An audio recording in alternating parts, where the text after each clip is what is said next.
Hello and welcome to the Reviews Brothers. If you were to tell me, or just about anyone, that the most recognisable video game character of all time is a podgy little Italian plumber who stomps turtles to death for a living while on a mushroom bender, you'd probably be locked up and the key would be thrown down a warp pipe. But here we are, and that is a fact. So I thought I'd take a look at where most of us got our first faceful of the plumber's boot on the NES to see if his games were any good. I mean, let's face it, we all know the answer to that already, but just go with it.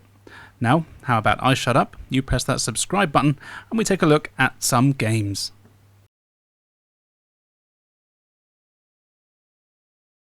Let's start with Mario Brothers, which started as an arcade game. This is a very simple 1 or 2 player game where you play as Mario, and if there's a second player, there'll be Luigi. The premise is easy. You have a single screen and enemies will come out of the pipes at the top of the stage.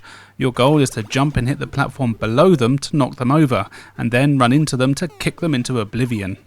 Don't worry too much if an enemy does make it to the bottom though, as they'll just go through the pipe down there and after a few seconds they'll reappear at the top of the level. Coins will also appear and these just give you points. It is harder than it sounds though, as some of the enemies take more than one hit to stun and will even speed up once you've hit them. Also, most enemies have different patterns, so some will jump, some will walk slowly, some will run, and every few levels you do get a new enemy to figure out. Also, the further you get, the faster and more plentiful the enemies are. Thankfully, you have a handy POW block. Hit that and all the enemies get flipped, letting you run in and smash them up, but you can only use this a few times, so be sparing with it. It's one of those games that goes on forever, and it's all about a high score. The background colours don't change, but the actual level layout is the same, so it does get a bit repetitive. But it doesn't mean it's not fun. The graphics are basic, but I kinda like them, even though they are really nothing special at all. Controlling Mario is good, he's a bit slippery, but you can tell that this is by design, and adds to the challenge. All you have to worry about is jumping and moving left and right, so you aren't likely to struggle here. There's barely any music or sound, but what's here is fine, and it's all based on a very old arcade game, don't forget. Overall, this game is just fine. It's unlikely you'll be playing it for hours on end, let alone days or weeks, but it's a nice one to kill a few minutes with.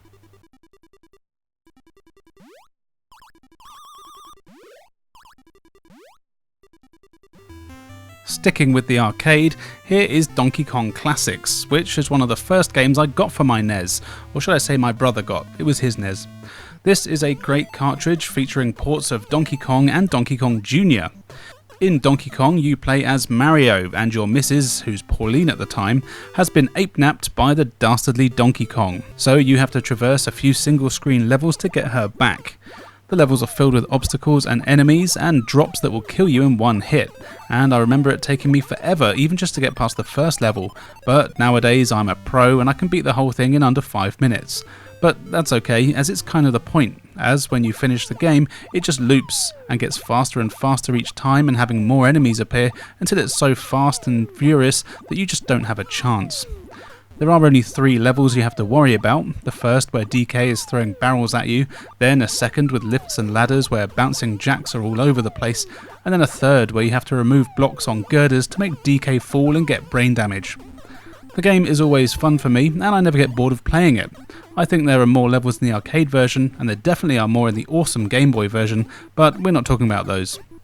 In Donkey Kong Jr., this time the tables have turned, and you play as Donkey Kong Jr., who has to rescue his dad from the evil Mario, who's enslaved him and is presumably forcing him to make cups of tea and push pianos upstairs. Anyone under 35 and outside of the UK probably doesn't get that reference. Anyway, here you have a whopping 4 levels, each with different platforming styles, but you mostly keep the same focus, which is on vines that are now everywhere for you to climb. You can hang on to them with 1 or 2 hands. Holding onto 2 vines lets you climb up faster, and holding onto 1 vine lets you climb down faster. You need to get used to doing this, as there's loads of enemies that Mario is throwing at you at all times. Also, you can barely fall your own height, and if you do, you will die, so be careful with your platforming. This is a much harder game than the original Donkey Kong if you ask me, but I think it's actually my favourite of the two, as I really like the levels here and the climbing mechanics are great. Graphically, both games look good, and you can tell what everything's meant to be. They are pretty simple, but it works just fine. There's no music here, other than the little jingle when you start each level or die, but that's alright. If you've never played either of these games before, this is definitely a good place to start.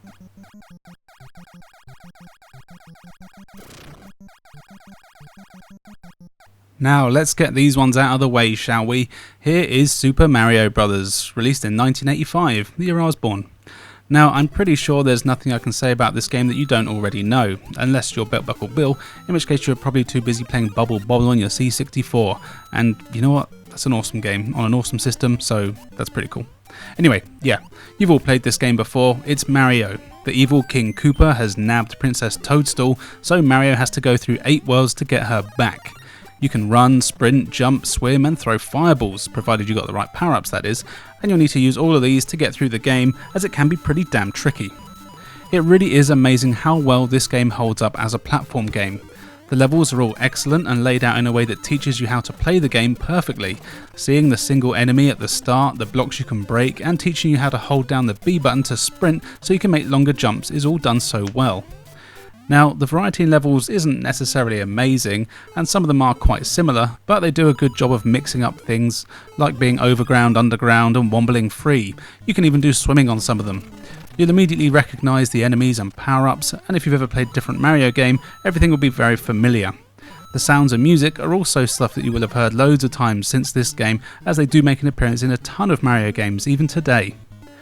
Jumping on enemies is always fun, and later on in the game, necessary if you want to make some of the harder jumps, as you'll have to bounce off enemies to make those last few inches. It's not an easy game, and the enemies are all over the place, with new ones popping up in the later levels. You've got Goombas and Koopas that are generally no problem, but when you start getting Spinies, Bullet Bills and Hammer Brothers appearing all the time, they can really make your life a misery. Especially, as here, you can only take a maximum of 2 hits, if you have a power-up. Even if you have the Fire Flower, you still go down to Small Mario if you get hit once, rather than just losing the power and staying big like you did in the future games. Also, power-ups are noticeably absent in the later levels, really forcing you to take your time and hit every block just to see if you can find a mushroom. The platforming is still very challenging, but in the right ways. It's always perfectly beatable with some practice, and you'll generally learn as you go where you went wrong and how you need to get through the stages. Thankfully, the controls are perfect, and it really is impressive that this is a game from 1985 that genuinely has better controls than a lot of games coming out today. Now, you know what it is, it's Mario. I really don't need to say any more about it. It really deserves its legacy though, and it is still a genuinely good game with great level design, excellent graphics, awesome music, and some of the best controls in any game ever. If you haven't played it for some reason, then I highly recommend that you do.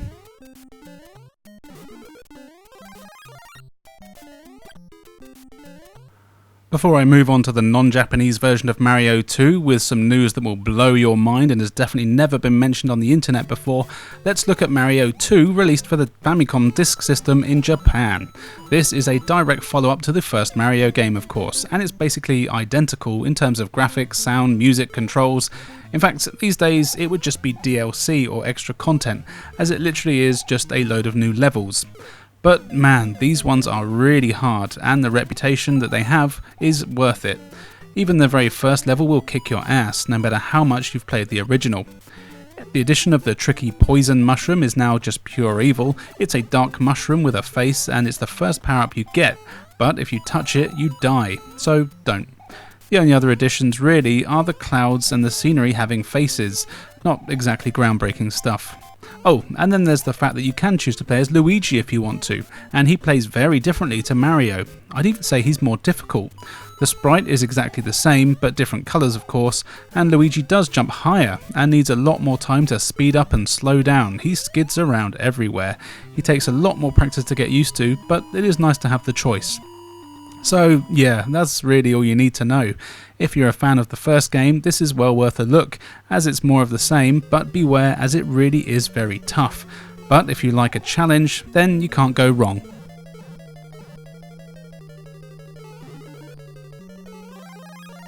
Super Mario Bros. 2 that we got over here in the West is a very different game. And I bet none of you have heard this before, so while you pick your jaws up the floor, I'm going to tell you that this is actually a reskin of a different game called Doki Doki Panic that was originally for the Famicom Disk System. They took the characters and the story and they chucked Mario and Co into it.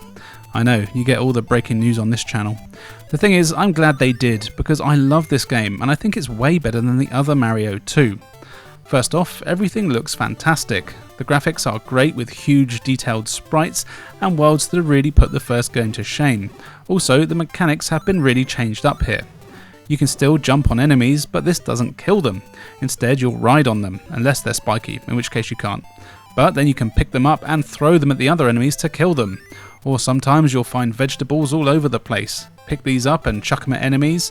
Sometimes you'll get a potion instead of a veg. Just like in real life, when you throw the potion on the floor, a magic door appears that takes you to a reverse world where you'll find coins and sometimes mushrooms that give you an extra heart. The coins will be used in a slot machine at the end of each level where you can get extra lives, which is pretty cool. Something I should really mention is the fact that there are 4 characters you can play as: Mario, Luigi, Peach and Toad. Each character has his or own stats, with Mario being your all-rounder. Luigi can jump really high but is a bit slower and picking up enemies isn't so fast. Toad can't jump very high, but he's really strong and picks stuff up super quick. And then there's Peach, who is of course the weakest because she's a puny woman, taking ages to pick stuff up, but she has the awesome float jump that lets her jump large gaps. Most people, including me, play as Peach because she is the best character. There's no Bowser here, instead you have the evil Wart, who's invaded your dreams like Freddy Krueger, but he hates vegetables. You need to defeat him and his bunch of evil monster mates, and the boss fights here are all really good and actually surprisingly tough, except for the last one, which is probably the easiest one. There are a ton of levels here, and they're all packed with different enemies and platforming sections. This game has a lot more vertical platforming here too, where you have to go up or down rather than from left to right, but it's all good and loads of fun. Couple this with some amazing music and a load of secrets to discover, and you still have a blast with it. I actually prefer this over Mario 1, you know.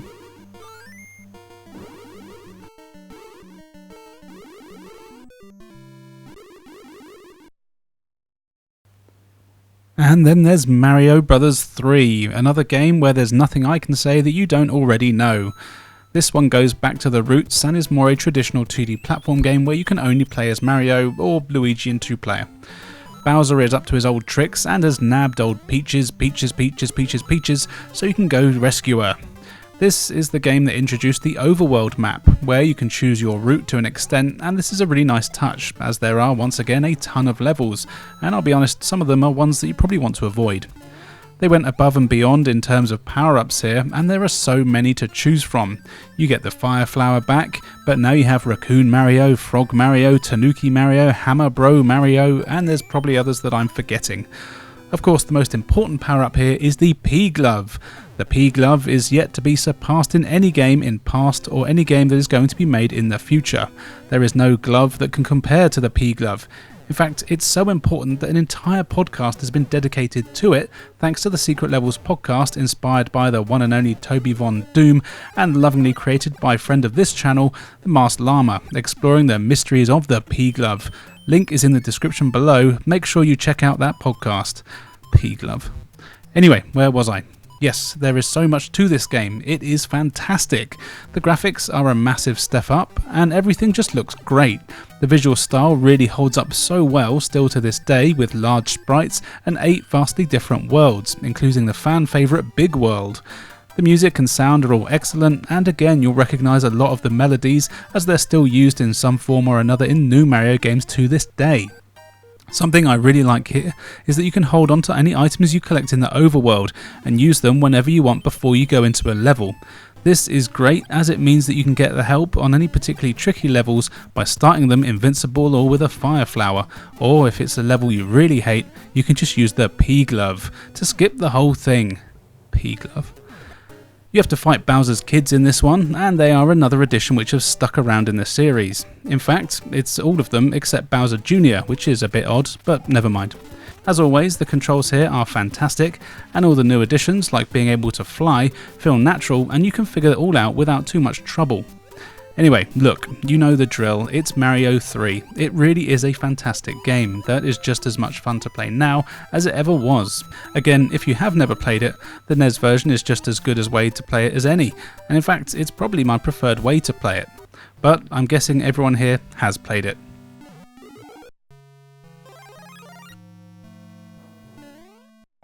It's It's a fucking wing! Mario popped up in a few games just as a cameo, and one such game is Pinball. Yep, this is a pinball game, and it's actually kind of fun. There is only one board to play, but it has 2 levels and loads of stuff to do. You control the flippers with the D-pad and buttons, and of course I was actually surprised as how responsive it was and how good the ball physics are for such an old game. It really was fun to play. My only real complaint is how basic the game looks. It really is the most simple looking pinball game I've seen, and also there's no way to tilt or anything like that, so if the ball is heading through the flippers, there's not a damn thing you can do about it. This does make it a lot harder than I think it should be, and it's frustrating that you can't do anything to help it. It's also frustrating because I'm meant to be showing Mario here. He makes a cameo in one of the bonus sections of the game that you get by hitting all the switches on the side and then hitting the ball into the bit that opens up. And after playing for 40 minutes, I was not able to do this, so I gave up. But if you can do it, you get a bonus level that plays a bit like Arkanoid, where you control Mario, who's holding a block above his head that you use to bounce the ball around to score points. Here is a screenshot I got off the internet to illustrate. Other than that though, there is no Mario, but I wanted to include it here just for completionist's sake, even though I'm fairly sure there's about 5 other games he pops up in that I haven't included. Apologies.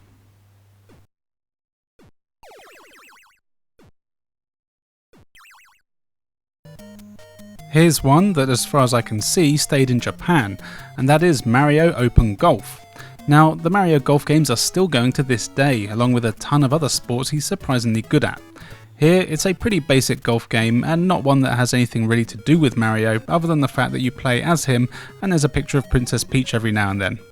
In terms of gameplay, it's what you'd expect from a golf game of this era. You head out on your chosen course, of which there's quite a lot, and each one has 18 holes. You then point a cursor where you want to aim the ball, choose your golf bat, and then using the stats provided, you need to work out how hard you want to hit the ball on the power meter. The game doesn't hold your hand, and it does take a while to get used to how it all works. You'll need to look at how far there is to the hole, how far a 100% powered hit would take you, and if you need to account for the wind. Driving isn't too hard, but putting in particular does take a while to get used to. Graphically, the game is really good. You see Mario and Luigi, if there is a second player that is. The animation is very good, and it's easy to understand the courses. What I really like is that when you're putting, you get to see exactly how close the ball gets to the hole, which for me is usually not very close, but it looks good. I will say the music is quite annoying, but nothing that you can't ignore or just turn down.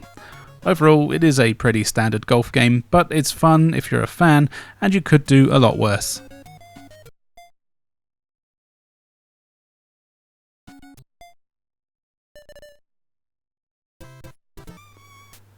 Mario has had a fair few puzzle games in his time, and this one is Dr. Mario. This is a very simple game. You are seeing a bottle, and in the bottle there are germs of varying colours. Dr. Mario is on the right and will throw pills into the bottle of colours that match the germs. You've got to match 4 or more colours together in order to clear them. Get rid of all the germs and you move on to the next level. It sounds much more simple than it actually is though, as the germs are of course placed in a way that makes it hard to get them. You can rotate your pills to make sure you're putting the right colours on the right thing, but it's not always that easy, and I would often land the wrong colour on the wrong germ, and it's a lot of hassle to sort it out once you've done this. But it's not impossible of course, and you'll need to concentrate as things get pretty fast pretty quick. You can also play this game in 2-player, where you have to survive longer than your opponent. I can imagine this would be fun if you had 2 people who are of a similar skill, but like most games like this, if one person is considerably better than the other, it's usually just a bit of a whitewash and it's the same result. Really, that's all there is to Dr. Mario. It's very simple. I'll be honest, I've never really been a fan of this one. I have a double cart on my SNES that has this and Tetris both on it, and Dr. Mario rarely gets a look in. I know a lot of people are big fans of this one, so much so that it even got a sequel on the Nintendo 64. But for me, it's one that's fine to play for 10 or 20 minutes, but after that, I just wish I was playing Tetris, even though really, they're not even particularly similar.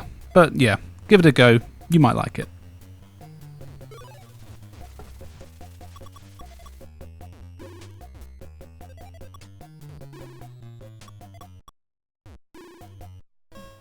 Mario and Yoshi is one that doesn't get talked about too often. This is another simple puzzle game, so really there's not much to say about it. You are Mario, and being the good Italian waiter, he's holding plate things at the bottom of the screen. You can move Mario left and right and swap the plates that are in his hands. All the while, things are falling from the top of the screen, and, you guessed it, you've got to match them up. This time you only need pairs and they'll disappear, but it only works if they're stacked and not if they're next to each other, which took me way too long to get used to, but I did eventually. The main gimmick here is that Yoshi eggs fall down from among the debris, well, half eggs anyway. The idea with this is that there's a top half and a bottom half of the eggs. If you place the top half on a bottom half, no matter how much further below the bottom half is, everything in between will disappear. So basically, you want to make a Yoshi egg sandwich using the eggshells as the bread and everything else is the filling. As with all puzzle games though, this is harder to do than you'd think, and it can take forever to get the right parts that you need. The game does a good job of creating panic as you deliberately don't make matches so you can get the high score with the egg combos. The graphics here are alright, Mario and Yoshi look fine, and the sprites are just ones from Mario 3. It's nothing special, but puzzle games rarely are from this time. It does a good job of being addictive though, and of course things get more fast and frantic the better you do.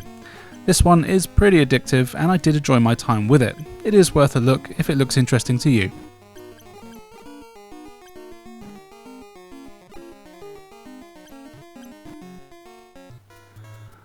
Unfortunately, there were two edutainment titles released starring Mario and Luigi.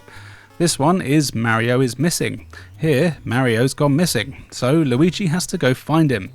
But instead of an awesome platforming adventure across the world, it's a crappy, boring, slow, needlessly confusing title where you explore towns in various countries looking for clues as to where Mario is.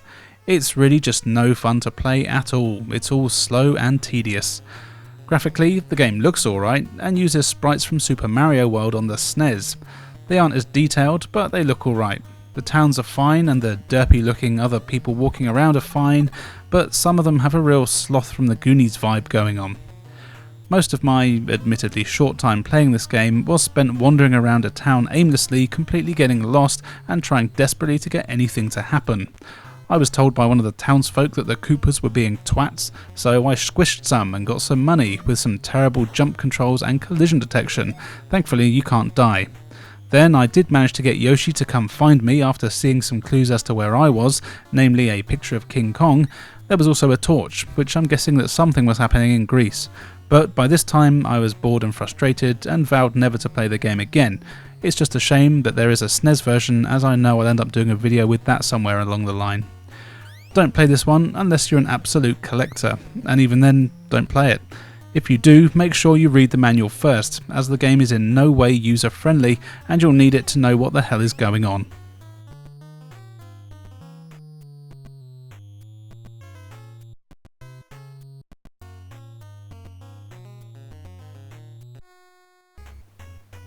And finally for today, here is Mario's Time Machine. This is another edutainment title made by the same people as Mario is Missing, so yeah. But I do have to say this one is infinitely better, and actually I didn't really hate it. The story is that Bowser has opened a museum full of stuff that he's stolen from different time periods, which is basically what modern museums do anyway. Each item is kept in a room, so you go into that room and then you have to play a version of the original Mario Brothers game that you may remember from way back at the start of this video. Though of course as it's made by these useless muppets, it doesn't work half as well as that version that was made years before. Anyway, once you've gotten rid of all the enemies, you collect an item, ranging from a dinosaur egg to Shakespeare's quill or even the Olympic torch. Once you have the item, which, by the way, you can only carry one of at a time, so don't waste your time collecting all of them like an idiot like I did, just go in the time machine that's where the power block used to be, and then you can choose the time period that you want to go to. Then you travel to that time period and return the item that you have. And that's all there is to it. The levels where you're returning stuff are all done better than you'd expect. They are platform levels, but they have kind of crappy collision detection, but at least there's things to jump on. There's clues in each time period too, giving you hints as to what items should go there, and if you don't have the right one, then you're shit out of luck, and you've got to go back to the museum, try to remember which item was in which room, get it, and then try to remember which time period you came from. I do recommend keeping a pen and paper handy if you're playing this one. It is actually all quite easy though, and actually once you know what goes where, there's really no reason to play this game ever again, as nothing ever changes. While this is definitely not a good game, I will say that it did actually keep me playing, as I did want to see all the different time periods that there were in the game, And yeah, I did get bored before I finished it, but honestly, it's not the worst game I've played on the system. And as you can't die, this would actually be quite a good one for kids to get them used to simple platforming, and they might even learn a thing or two. But for the most part, ignore it.